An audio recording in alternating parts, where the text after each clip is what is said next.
Hi, Born Sports Media. Born Sports Media. Born again for a passports. The channel in Tebusan Baswa. Na waba den if you subscribe and if you share na wa like page no wa ma wunian so enye bi so etumi so ahwe yen concept no so Kotoko medical team for doctor is here medical team na so almost because yeah very 2 years in almost there's a problem say e changes are o my den Russia for be come o my den players no me pa cho o be radam for na doctors na o fa no mi outre na ko sisi am ko sidi dem ba we fence me bo bi adin wa za ko de ko o be player wa ba den dem ko si Akwasi Asante dey exam medical no me fa no o ma ko sane boy no he was supposed to be a cover to the Patrick Asiedu Oba ya so Kotoko sane ni ya omyan sane no mbra ya Kotoko sane ni ya Akwasi Asante pra Njojo this is not proud baby Njojo the how Kotoko then are consistent no in Fataw asem ba ya man ka kroma say hey ene unim say na no Sunday na Kwame Poku not bench mas no ntimbo ball ezo opra o za pra de exam bo bia place prepare bibiri ana there be you see the we are consistent me say IMC na yesi na jawo muko yesi wanwa muko the second medical team no no 3 years ni omodwuma na asenso ni because and the way by ya Kotoko sanni ya on sanni do mbrae Kotoko onya sanni ya pay se opra onya dikata no sineta ni chiswa mepra ontimo bo ni bio ni entino ye de kenya ne se anana accident na Akwasi Asante bo be na Akwasi Asante boy ya opra bo be na Akwasi opra Asante bo opra I think say we should also look at that area. Okay. The kind of medical some young boys no e pa e the research for there e say come bia me nyo bi enje bi ho me be a lot of I'm not convinced. I don't need to be because proud the man top notch medical staff and the big teams here how many of them normally players out of the season I don't know. Mama Japan ni obo Arsenal. In the doctors ni Arsenal. Wo ma fe na who unda ben. Look sure on train fi be mfiem. Season ben Arsenal apamo head of the American. O mu tin o jai call baby. Dey bo mu yi no. O mu yi obi. O no le jai call Manchester United. O mu yi obi so. Because of the injury record at the club. And today, do you know Ado scores have been United Super no? Because so I'm saying this thing is all over. And too many city e betia. And I was one put in there. Show the work example woman nyina no. When Tomiyasu came, obesani bobo chance na opera. Kotoko dey there. So oba ompra osani ya ombobo. Oh, e Fataw. Akwasi Asante. Ana wan bi mkura. Eduku. But osani no pra. So Kwame Poku afi mo say na dey confirm so onya fit. That's what boys are. Na ma mo so onya fit. I just say na if you want dey buy you. Eti Kotoko dey aya consistent. Okay. You on dey say hwe ni. Zakito yi na wo ka no. E say ma eni ko ho kakra. Nge Kotoko medical team me mo na fufu pa.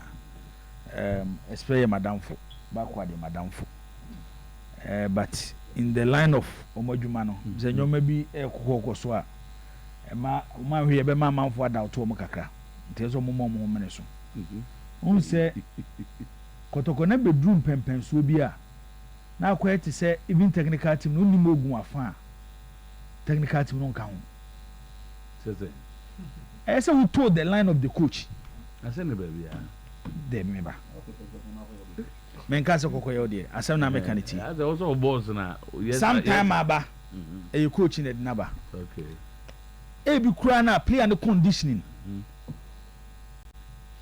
e new level a club ni here no but because coach ni 16 no we a member of the medical team na wan tia se a it becomes a problem between you save your job. Yes, a problem between Uni Ogum. And to save your job, no, because Ogum will to me. You survive. And Tisadia and example. Oh, it's O2. Okay. I don't want to mention players because of their career and TB. But what I'm trying to say is, they have a professional role to play. Yeah. As medical team. Doctors there. It's a more compromise. Bibia no Matias and Sanyo Manyoman. Yeah, the one baho to save the club. I was a situation. And you wanna play assembly maybe. So said the issue Nikoyeno. And me share about Kwame Kachreno. So to them say, Yafa Ogum to perform a specific duty. I'm not saying say go and fight with the coach. Also now my medical team Yafa to perform a specific duty. And when you now duty no, you to essay kambom na the results oba. My me say a question wa. Ti say akan. Kotoko recruitment in the winter transfer window. So we is a fay. Now we Kwame Poku. Players are come mobile nyina no. Kotoko nya from home. Because see it me the player ba so to comedicals. We share the condition of the player. What you advise the coach ni say, "En player the player will not carry get results." Eduku minta. A typical example. Eti one area me feel say and then na changes abano. Makarim Jito may Ogum Denibi. At the Ogum also I know of it. So to Nancy at hey. Aside the better table home meeting, the coach was not talking to the MC chairman, and you are aware. Oh, sir. And I feel I mean different. No, maybe make a some maybe the points it the mechanic. It's what I'm trying to say and say. Obia owo bia myoto obia owo bia to perform no. And to get results for Asante Kotoko. Okay. It's nay say we are playing a professional role. Say player be na mzoto ebi e the condition no timi mu Kotoko. The medical team should be bold to tell the health coach. And yes, you be fan no about 3-4 matches. Na ni player na ba na fe player no timi mobile. Eba anya club na be affect no. Club na Aboka. And Aboka, a year some Asafu Duku asema working. So we share the resources I the Ogum. Opportunity I the man on which Carlo Ancelotti, Pep Guardiola, or some do the late Samadi, the late coach Afran Omunina Nyabia. Obika Sogumo, Najuma no Ben Wokotoko no. Anya competent. There's only a debate to Yamami. Everyone wrong. I didn't tell anybody wrong. Competent or not. Okay. What they say what they are going to imagine how you want to analyze it. It's say the opportunity given. But he or no as an individual, as a human being, as a person. Why was he is competent? Why was he sacked? He couldn't meet what the club asked him to do. And not just say or no as a nipa ogumebia and another until say a name prepare based on what Kotoko are expecting from Ogum as a coach. Omanya. And therefore you become yes, until so be able to prove it. So bad.